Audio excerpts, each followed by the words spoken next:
The Battle of Three Rocks was a United Irish victory during the Wexford Rebellion, a part of the 1798 rebellion, against a British artillery column marching to reinforce Wexford town against anticipated rebel attack. Background: by the 29th of May, Patriot victories at Ulet Hill and Enniscorthy had spread the rising throughout County Wexford, with Patriot camps amassing at several locations and confining British troops to a few towns now vulnerable to attack, such as Wexford, Gorey, and Bunclody, Newton Barry. Upon receipt of these reports, General Fawcett, commander of the British garrison at Duncannon Fort, led a column of 200 soldiers to bolster the garrison at Wexford town. Orders were given for a supporting artillery column of almost 100 militia and gunners with 2 howitzers to follow and link up with the infantry column halfway between Wexford and Duncannon at the village of Tagmon. Making rapid progress and encountering no opposition, Fawcett's column arrived about dusk at Tagmon and frequented his troops from the night among the inhabitants of the village. Sometime after 2 o'clock in the morning, the slower artillery column arrived at Tagmon but pressed on towards Wexford for unclear reasons. It appears that Patriot sympathizers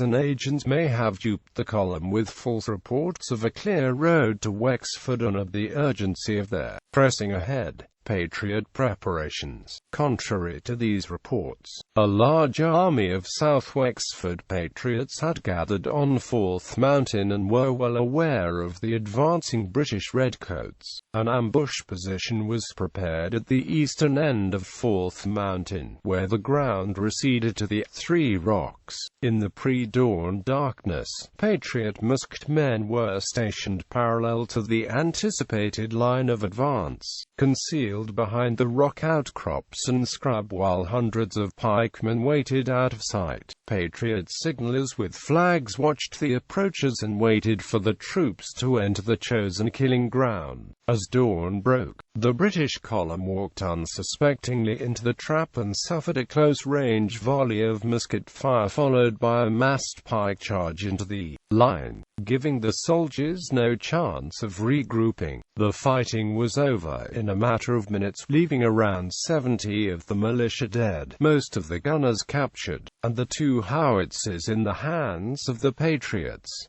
British retreat and withdrawal. A few survivors of the rout reached Fawcett's force in Tagmon about an hour later, bringing news of the disaster. Unnerved by the annihilation of his support column and by the prospect of attack from United Irishmen armed with artillery, Fawcett ordered his men to retreat to Duncannon, thus abandoning his original mission to relieve Wexford. Meanwhile, the commander of the British garrison at Wexford, General Maxwell, concerned by the non-arrival of the troops from Duncannon and by reports of fighting, led a force of cavalry in the direction of the Three Rocks to meet the expected reinforcements. They soon encountered United Irishmen drawing up the captured artillery to use against Wexford and fled back to the town but lost a cavalry captain to rebel gunfire before escaping.